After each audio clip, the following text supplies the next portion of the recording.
নমস্কাৰ এতিয়া আজি আৰু নতুন ভিডিঅ' লৈ আপোনালোকৰ মাজলৈ আহিছো মাতৃ সৰ্বশ্ৰেষ্ঠ জন্মদাতা মাতৃ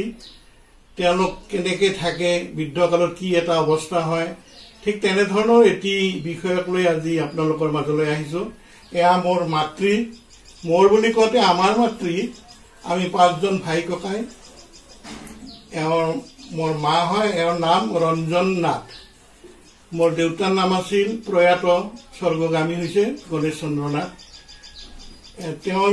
ঔৰসত এই মাতৃৰ গৰ্ভত আমি ক্ৰমে পাঁচজন ভাই ককাই আৰু তিনিজনী ভনী আছিল মই সকলোতকৈ ডাঙৰ গতিকে এইবিলাক এটা কথা আহি যায় বয়স কিমান হৈছে এতিয়া আমি বঢ়াই এওঁৰ বেছিও ক'ব পাৰোঁ বা কমো ক'ব পাৰোঁ গতিকে তাতকৈ যদি আমি কওঁ এতিয়া মই জ্যেষ্ঠ ল'ৰা ডাঙৰ হিচাপে মোৰ বয়স 65 পাৰ হৈ গৈছে গতিকে মোৰ আইজনীৰ যদি 20 বছৰ বয়সত বিয়া হৈছে তেতিয়াহ'লে আপোনালোকৰ মাজত ওলাই পৰি বয়সটো তাৰমানে এতিয়া আমি অনুমান কৰিছোঁ কোনো লিখিত প্ৰমাণ নাই বা আইয়ে বয়সটো মনত কৰিব নোৱাৰে এনেকুৱা এটা অৱস্থা গতিকে তেওঁৰ 85 বছৰ হোৱাটো খাটাং 85 ৰানিং হৈ আছে নাইবা পাৰ হৈ গৈছে গতিকে এনে অৱস্থাতো আইজনী কেনেকৈ আমাৰ আটাইকেইটা চকতে অহা যোৱা কৰিব পাৰিছে খোৱা লোৱা কম বেছি পৰিমাণে কয় গতিকে সেইখিনিকে প্ৰকাশ কৰাৰ উদ্দেশ্যে বা তেওঁৰ চিত্ৰটো আমাৰ মাজত বৰ্তি থাকক বুলি আজি ভিডিঅ'টো আগবঢ়াইছোঁ আচ্ছা আই তাৰমানে বিয়া কিমান বছৰত হৈছিল সেইটো মনত নপৰে ন মনত নপৰে এতিয়া কিবা অসুবিধা পাই আছা নেকি গোটেই সমানে চাই ভাই বোৱাৰী জীয়ৰী প্ৰত্যেকে ঠিকে আছে যি কি নহওক মোৰ ইটো চকত নাথাকে তেওঁ দুজন ভাই দুইফালে দুটা চক মাজৰ চকটো সৰু ভাইৰ আছিল দুৰ্ভাগ্য এইটোৱে যে সৰু ভাইটিজন আজি কেইবছৰমান আগতে ঢুকাল বোৱাৰী আৰু ল'ৰাজন শিক্ষাৰ উদ্দেশ্যে অলপ বাহিৰত থাকে খবৰ বাতৰি লৈ থাকে কিন্তু বাকী আমাৰ ভাইকেইজন বোৱাৰীহঁত বা নাতি নাতিনী আটাইয়ে তেওঁৰ খবৰ লৈয়ে থাকে ভালকে আছে আমি তাকে আশা কৰোঁ দেখাতো সুবিধা দেখাতো অসুবিধা নহয়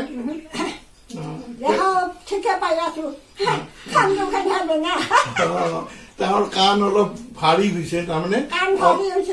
অলপ জোৰকে ক'ব লাগে গতিকে আমি আশা কৰোঁ এই বৃদ্ধ কালছোৱা যাতে তেওঁৰ অলপ ভালকে যায় বিচনা পাতি যাতে লাগি পৰিব লগা নহয় ঈশ্বৰক আমি তাকেই কামনা কৰোঁ এওঁৰ এটাই সৌভাগ্য বুলি আমি গৌৰৱ অনুভৱ কৰিব খোজো যে তেওঁৰ পাঁচজন ল'ৰা আমি আমাৰ পাঁচজন ল'ৰাৰ ফালৰ পৰা আটাইৰে বোৱাৰী পাইছে আৰু তাৰ পৰা নাতি ল'ৰা হিচাপে 7জন আৰু নাতিনী হিচাপে 2গৰাকী পাইছে জীয়ৰী কেইজনীও মোৰ দেউতা জীৱিত থকা অৱস্থাতে বিবাহিত বা বিয়া হৈছে তেওঁলোকৰ ফালৰ পৰাও 3জন ভনীৰে 3জন ল'ৰা আৰু 2জন ভনীৰ ক্ৰমে 2জনী ছোৱালী আৰু এজনীকৈ 2জনী তাৰমানে 4জনী ছোৱালী 3টা ল'ৰা গতিকে এইটো বয়সত তেওঁ নাতি নাতিনী যিখিনি পাব লাগে আটাইখিনিয়ে পাইছে কেৱল তেওঁৰ দুখ লগা এটাই বিষয় যে সৰু ভাইটি আমাৰ তেওঁ এজন শিক্ষকে আছিল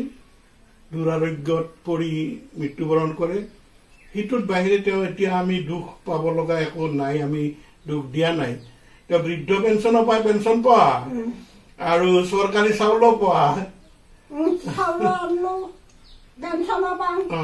ঠিকে আছে গতিকে এনেকেই যাতে অলপ দীৰ্ঘকাল বৰ্তি থাকে তাকে কামনা কৰোঁ আৰু সঁচা কথা ময়ো অলপ ভাল লাগে কি আমাৰ ভাতিজা ভাতিজী যিকেইজন আছে লগতে মোৰ ফালৰ পৰা 2গৰাকী বোৱাৰীও পাইছোঁ সিহঁতো যথেষ্ট মৰম আদৰ কৰে খোৱা লোৱাত অলপ নজৰ ৰাখে গতিকে ভিডিঅ'টোত অন্য কথা একোৱেই নাই আমাৰ ঘৰ গোৱালপাৰা জিলাৰ কাৰিপাৰা বুলি কোৱা গাঁও এখনত দুধনৈ সমষ্টিৰ অন্তৰ্গত মোৰ দেউতাৰ নাম আছিল প্ৰয়াত গণেশ চন্দ্ৰ নাথ এওঁ মাতৃ ৰঞ্জন নাথ খুৰা খুৰীহঁতৰ ভিতৰত ডাঙৰ খুৰা সৰু খুৰা 2গৰাকী আজি নাই দেউতা নাই খুৰী এগৰাকী আছে কাৰ কেতিয়া ভাগ্যত কি হয় কেতিয়া যাব লাগে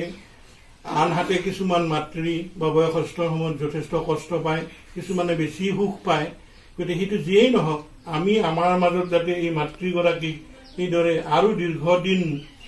হাঁহি মাতি ৰাখিব পাৰো, তাৰে ঈশ্বৰৰ ওচৰত প্ৰাৰ্থনা জনাইছো। এইখিনিয়ে আজিৰ ভিডিঅ'টোৰ মূল বিষয়।